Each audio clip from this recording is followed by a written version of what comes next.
Friends, ఈ video కనుక నచ్చితే లైక్ చేయండి. చాలామంది చూస్తున్నారు కానీ లైక్ చేయట్లేదు. ప్లీజ్ అండి, ప్రతి ఒక్కరు ఒక లైక్ ఇవ్వండి. ఎపిసోడ్లోకి వెళ్తే లక్ష్మి అంటుంది, త్వరలో మీరు ఈ మనీషా చెప్పే మాటలకి నా కడుపులో బిడ్డకి వాల్యూ ఇవ్వరు మీరు.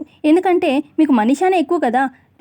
రేపన్నాడు మనీషాని పెళ్లి చేసుకోవాల్సి వస్తే ఇక నా కడుపులో ఉన్న బిడ్డకి భవిష్యత్ ఏంటి? నన్ను కూడా రోడ్డు మీద విసిరేస్తారు కదా. ఇక నా బిడ్డ తండ్రి లేని బిడ్డలాగా, లేదంటే తండ్రి ప్రేమకి నోచుకొని బిడ్డలాగా పెరగాల్సిందేనా? మిత్ర గారు, ఇదేగా జరగబోయేది అని చెప్పి లక్ష్మి అంటూ ఉంటే ఇక అక్కడ ఉన్న జయదేవ్, ఇదేంటి అంటే లక్ష్మి నిజంగానే ప్రెగ్నెంటా, లేదంటే నిజంగానే అబార్షన్ చేయించుకుందా? లక్ష్మి అన్న మాటలకి ఏంటి అర్థం? లేదంటే ఇంకేదైనా అర్థం ఉందా? ఏమై ఉంటుంది అని చెప్పి జయదేవ్ కంగారు పడుతూ ఉంటారు. మరోపక్క మిత్ర అంటాడు, లక్ష్మి నీ నుంచి ఈ మాటలు నేను ఎప్పుడూ ఎక్స్పెక్ట్ చేయలేదు లక్ష్మి అంటాడు. భవిష్యత్తులో ఏదో జరుగుతుందని చెప్పి ఇప్పుడు నీ కడుపులో ఉన్న బిడ్డని చంపేస్తావా అని చెప్పి అనగానే అప్పుడు లక్ష్మి, మరి ఏం చేయమంటారు మిత్రగారు? ఇప్పుడు ప్రజెంట్ నా మెడలో తాళి ఉంది కాబట్టి, మీ భార్య స్థానంలో ఉన్నాను కాబట్టి ఇప్పుడు పర్లేదు, బాగానే ఉంది. రేపన్నాడు మనిషాని మీరు పెళ్లి చేసుకోవాల్సి వస్తే ఇక నాకు విడాకులు ఇస్తారు కదా. విడాకులు ఇచ్చి నన్ను ఇంట్లో నుంచి గెంటేస్తారు కదా. అప్పుడు నా బిడ్డ పెరిగి పెద్దయ్యి నానేడి అని చెప్పి అంటే ఇక అప్పుడు నేనేం చెప్పాలి నా బిడ్డకి? సమాధానం చెప్పండి అని చెప్పి లక్ష్మి అంటుంది. పుట్టబోయే బిడ్డ మా నాన్న నన్ను ఎందుకు చేరదీయలేదు అని చెప్తే నేనేం సమాధానం చెప్పాలి? లేదంటే నా భర్త అంటే మీ నాన్న వేరొక అమ్మాయిని ప్రేమించారు, ఇప్పుడు నా అవసరం లేదు కాబట్టి నన్ను తరిమేశారు అని చెప్పి చెప్పనా? లేదంటే పెళ్ళప్పుడు నా అవసరం ఉంది కాబట్టి పెళ్లి చేసుకున్నారు, ఇప్పుడు నా అవసరం ఏమీ లేదు కాబట్టి వదిలించుకున్నారు అని చెప్పినా? ఏం చెప్పాలి మన బిడ్డకి చెప్పండి అని చెప్పి లక్ష్మి అంటుంది. మనకి పుట్టబోయే బిడ్డకి మనసులో ఇన్ని విషబీజాలు నాటే బదులు ఇక పుట్టకుండా చంపేస్తే పోద్ది కదా అని చెప్పి ఇక నేను అందుకే ఈ అబార్షన్ చేయించుకున్నాను, అందుకే డెసిషన్ తీసుకున్నాను అని చెప్పి లక్ష్మి అంటూ ఉంటే అప్పుడు మిత్ర అంటాడు, లక్ష్మి అసలు నువ్వు ఉండే పద్ధతి, నీ ఆలోచనలు ప్రతిదీ ఫస్ట్ నుంచి నేను గమనిస్తూ ఉన్నాను కదా. నీ మీద నాకు చాలా గుడ్ ఇంప్రెషన్ ఉండేది, మంచి ఇంప్రెషన్ ఉండేది, కానీ ఫస్ట్ టైం నీ మీద అసహ్యం కలుగుతుంది అని చెప్పి మిత్ర అంటాడు. లక్ష్మి మనసులో ఇలా అనుకుంటుంది, నన్ను క్షమించండి మిత్రగారు. ఒకవేళ నేను నిజంగానే ప్రెగ్నెంట్ అయ్యుంటే మన బిడ్డకి ఇదే కత్తి పట్టుండేది. అప్పుడైనా నేను ఈ పని చేయాల్సి వచ్చేది. ఎందుకంటే మన బిడ్డ ఇలాంటి పరిస్థితుల్లో పెరగడం కరెక్ట్ కాదు. మిమ్మల్ని ఇన్ని మాటలు అనడం కూడా కరెక్ట్ కాదు. కానీ తప్పడం లేదు మిత్రగారు. ఎందుకంటే సంజన గురించి బయటపడిందంటే ఎవరు కూడా సంజనని ఇక చేరదీరు, తన్ని ఒక అంటరందాల్లాగా చూస్తారు. ఇక అందుకే నేను ఇలా మాట్లాడాల్సి వస్తుంది, సంజన గురించి తెలియకూడదని అని చెప్పి లక్ష్మి మనసులో అనుకుంటుంది. ఇక బామ్మ అంటుంది, అసలు త్వరలో ఈ ఇంట్లో చిట్టి చిట్టి పాదాలతోని నడుస్తాడు నా మునిమనుడు అని చెప్పి ఎంత సంతోషంగా ఉన్నాను లక్ష్మి. అసలు ఇలాంటి ఆలోచన నీ మనసులోకి ఎలా వచ్చింది? ఇలాంటి డెసిషన్ ఎందుకు తీసుకున్నావు? ఇలా ఎందుకు చేశావు అని చెప్పి బామ్మ అంటూ ఉంటే అప్పుడు మిత్ర అంటాడు, అసలు మనం అందరం సంతోషిస్తున్నామని తెలుసు, అందరం పుట్టబోయే బిడ్డ గురించి ఎదురు చూస్తున్నామని తెలుసు, ఈ లక్ష్మికి ప్రతిదీ తెలుసు. అయినా ఇలా చేసిందంటే అసలు మనం ఏం అనుకుంటున్నాము, ఏం ఎక్స్పెక్ట్ చేస్తున్నాం, మనం మాటకి కానీ దేనికి కూడా లక్ష్మి విలువ ఇవ్వలేదు అని చెప్పి మిత్ర అంటాడు. దేవి అని అందుకొని, ఇప్పటికైనా లక్ష్మి గురించి అర్థం చేసుకో మిత్ర. మంచితనం అనే ముసుగులో తను ఎంతకైనా తెగిస్తుంది. నిజం బయట పడకముందు చూడు ఎలా ఉంది, ఇప్పుడు చూడు ఎలా ఉంది, ఎంతకైనా మాట చూడు ఎలా అంటుందో అని చెప్పి దేవి అని అంటుంది. వాళ్ళతో చాలా జాగ్రత్తగా ఉండాలి అని చెప్పి దేవి అని అంటూ ఉంటే అప్పుడు వివేక్, మామ్ ప్లీజ్, అసలు వదిన ఎలాంటి పరిస్థితుల్లో అలా చేయాల్సి వచ్చిందో ఆ విధంగా ఆలోచించండి, అంతేకాని ఇలాగ కావాలని వదిన మీద ఇన్ని మాటలు అనకండి అని చెప్పి అంటూ ఉంటే ఇక అప్పుడు దేవి అని, నువ్వు నోరు మూస్తావు వివేక్, అసలు లక్ష్మి చేసింది మామూలు చిన్న పని కాదు, పోన్లే అని చెప్పి వదిలేయడానికి అందరి నమ్మకాన్ని ఎంత ఇదిగా మోసం చేసింది అని చెప్పి అంటుంది దేవి అని.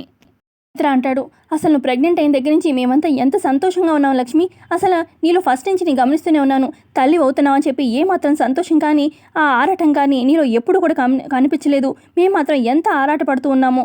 నువ్వు ఎందుకు ఇలా చేసావు లక్ష్మి? నేనైతే ఇప్పటికీ అసలు నమ్మలేకపోతున్నాను నువ్వు ఇలా చేసావంటే అని చెప్పి మిత్ర అంటూ ఉంటే అప్పుడు లక్ష్మి అంటుంది, చెప్పాను కదా మిత్రగారు, ఏ ఇదితో నేను కనాలి చెప్పండి, కానీ అవకాశమే లేదు. ఇప్పుడే ఇక అరవింద వచ్చి, నువ్వు ఇంత దూరం ఇంత ఫ్యూచర్ ఆలోచించావు కదా లక్ష్మి, మరి ఆ రోజే కోర్టులో చెప్పాల్సి కదా జడ్జి ముందు, నాకు ఈ బిడ్డ వద్దు, కనాలనుకోవట్లేదు, నాకు విడాకులు కావాలి, ఈ కుటుంబం నుంచి దూరం అవుతానని చెప్పి ఆ రోజే చెప్పచ్చు కదా. ఇంత దూరం ఇక్కడ దాకా తీసుకోవాల్సిన అవసరం ఏంటి అని చెప్పి అరవింద అరుస్తుంటూ ఉంటుంది లక్ష్మి మీద. పుట్టబోయే బిడ్డని అడ్డు పెట్టుకొని మళ్ళీ ఇంట్లో అడుగు పెట్టావు, మళ్ళీ నీకు పుట్టబోయే బిడ్డ ఫ్యూచర్ ఏం చేయాలి ఏంటి అని చెప్పి అందరికీ మాలో ఒక ఆలోచన కలిగేలా చేసావు, మళ్ళీ ఇప్పుడు నీకు నువ్వే అబార్షన్ చేసుకున్నావు, అసలు ఏంటి నీ ఉద్దేశం అని చెప్పి అరవింద అంటుంది. జయదేవ్ అందుకొని, అయిందేదో అయిపోయింది అరవింద, వదిలేసేయి. అయినా లక్ష్మి ఉన్న పరిస్థితి అలాంటిది, అసలు తన జీవితం మీదే తనకి ఏమవుతుందో ఏంటో అన్న క్లారిటీ లేదు. ఇక పుట్టబోయే బిడ్డకి మంచి భవిష్యత్తు ఉంటుందని ఎలా ఎక్స్పెక్ట్ చేస్తుంది చెప్పు, అందులో తను తప్పేం లేదు, వదిలేసేయి అని చెప్పి జయదేవ్ అంటారు. ఏదో అయిపోయింది వదిలేసేయండి అని చెప్పి జయదేవ్ అంటూ ఉంటే అప్పుడు మిత్ర లేదు డాడ్ ఇది పోన్లే అని చెప్పి వదిలేసే చిన్న విషయం కాదు. అసలు ఈ లక్ష్మి నా కళ్ళెదురు ముందు ఉన్నంత కాలం నాకు అదే అదే పదే పదే గుర్తొస్తూ ఉంటుంది. అసలు లక్ష్మి నా నమ్మకంతో ఆడుకుంది నుంచి ఈ లక్ష్మి ఈ ఇంట్లో ఉండడానికి వీల్లేదు అని చెప్పి చెప్పడంతోనే ఇక దేవి అని మనీషా ఫుల్ హ్యాపీ అయిపోతారనమాట. మొహంలో నవ్వొచ్చేస్తూ ఉంటుంది. ఇక మిత్ర అంటాడు అసలు లక్ష్మి తన ఫ్యూచర్ గురించి తన పుట్టబోయే బిడ్డ ఫ్యూచర్ గురించి అంత ఇదిగా ఆలోచించింది కదా, మన ఇంట్లో వాళ్ళ గురించి ఇంత కూడా మేమేమనుకుంటాము అని చెప్పి ఇంత కూడా ఆలోచించలేదు. అలాంటి లక్ష్మి నాతో కలిసి ఉండడానికి వీల్లేదు, ఈ ఇంట్లో అస్సలు ఉండడానికి వీల్లేదు. ఇప్పుడు దాకా విడాకులు ఆగాయంటే తన కడుపులో ఉన్న బిడ్డ వల్లే కదా విడాకులు ఆగాయి. ఇప్పుడు ఆ విడాకులు ఎవ్వరు కూడా ఆపలేరు, ఎవరి దారి వాళ్ళు చూసుకోవాల్సిందే అని చెప్పి మిత్ర అంటాడు. ఇక లక్ష్మి చాలా కంగారు పడిపోతూ ఉంటుంది. ఇదేంటి మిత్ర గారు ఈ రకంగా ఇలా డెసిషన్ తీసుకోబోతున్నారేంటి అని చెప్పి వెంటనే లాయర్ని పిలిపించి ఆ ఏర్పాట్లు చూస్తాను, లక్ష్మి నీ దారి నువ్వు చూసుకోవడానికి సిద్ధంగా ఉండు అని చెప్పి మిత్ర చెప్తాడు. ఆ మాట చెప్పేసి మిత్ర కోపంగా తన రూమ్లోకి వెళ్ళిపోతాడు. ఆ తర్వాత అరింద అంటుంది లక్ష్మితోని, ఏదేమైనా నువ్వు చాలా పెద్ద పొరపాటు చేసావు లక్ష్మి. ఉన్న వాళ్ళలో ఒక్కరికి కూడా నీ మనసులో ఏం ఫీలింగ్ ఉందనేది ఒక్కరికి కూడా చెప్పకుండా నీ సొంతంగా అబార్షన్ చేసుకొని అసలు పుట్టబోయే బిడ్డని నువ్వు ఇలా అబార్షన్ చేసుకొని చాలా పెద్ద తప్పు చేసావు. అసలు దీనికి నువ్వు ఖచ్చితంగా అనుభవిస్తావు. అయినా ఏదేమైనా మిత్ర నువ్వు కలిసి ఉండడం నాకు మొదటి నుంచి ఇష్టం లేదు.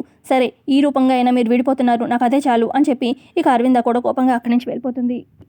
అమ్మ కూడా లక్ష్మి దగ్గరికి వచ్చి ఏదేమైనా నువ్వు పుట్టబోయే బిడ్డతో ఎంతైనా మిత్ర నువ్వు కలిసి ఉంటారు, అయినా సంతోషంగా ఉంటారని చాలా ఊహించాను లక్ష్మి. నువ్వు ఇలా చేయడం కరెక్ట్ కాదు, నాకు చాలా కోపం వస్తుంది నీ మీద అని చెప్పి బామ్మ కూడా అక్కడి నుంచి వెళ్ళిపోతుంది. ఆ తర్వాత ఇక లక్ష్మి బాధతోని అక్కడ ఉండలేక బయటకు వచ్చేస్తుంది. లక్ష్మి వెనకాలే ఇక జయదేవ్ కూడా ఏంటి లక్ష్మి ఎందుకు ఇలా చేసింది తెలుసుకుందాం అని చెప్పి జయదేవ్ కూడా లక్ష్మి వెనకాల వస్తూ ఉంటారు. ఆ తర్వాత ఇక దేవి అని మనీషా ఫుల్ హ్యాపీగా ఒకరినొకరు చూసుకొని మనం అనుకున్నది ఈరోజు ఇక నెరవేరిపోతుంది అని చెప్పి చాలా హ్యాపీగా ఫీల్ అవుతారు.